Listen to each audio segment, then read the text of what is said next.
Join বন্ধুরা, আপনাদেরকে আমার চ্যানেলে স্বাগত জানাই।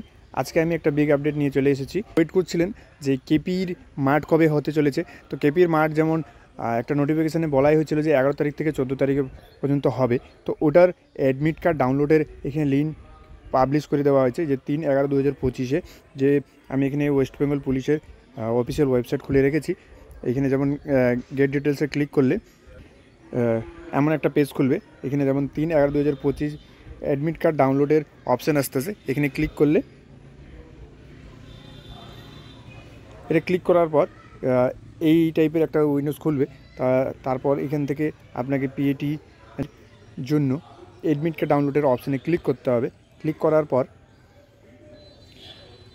এরকম ইন্টারফেস আসবে। এখানে আপনার অ্যাপ্লিকেশান নাম্বার আর ডেট অফ বার্থ লাগায় সাবমিট করলে আপনার যে অ্যাডমিট কার্ডটা আছে ওটা ডাউনলোড হয়ে যাবে। তো যারা যারা এখনও পর্যন্ত অ্যাডমিট কার্ডটা ডাউনলোড করেন নাই, অতি শীঘ্রই ডাউনলোডটা করেন। পরে সার্ভার ডাউনও হয়ে যেতে পারে। কেন কি আজকে অনেকই একটা আপডেট আসতে চলেছে। আজকে বা কালকের মধ্যে WBP SI এর রেজাল্ট আসতে চলেছে। তো অনেকেই আজকে ট্রাফিক জ্যাম থাকবে। তো যত তাড়াতাড়ি হোক আপনারা তাড়াতাড়ি অ্যাডমিট কার্ডটা ডাউনলোড করে নেন যাদের PMT PATর জন্য মাঠ আছে। তো আজকের এই ছোটো ভিডিওটি এখানেই শেষ করছি। জয় হিন্দ, জয় ভারত।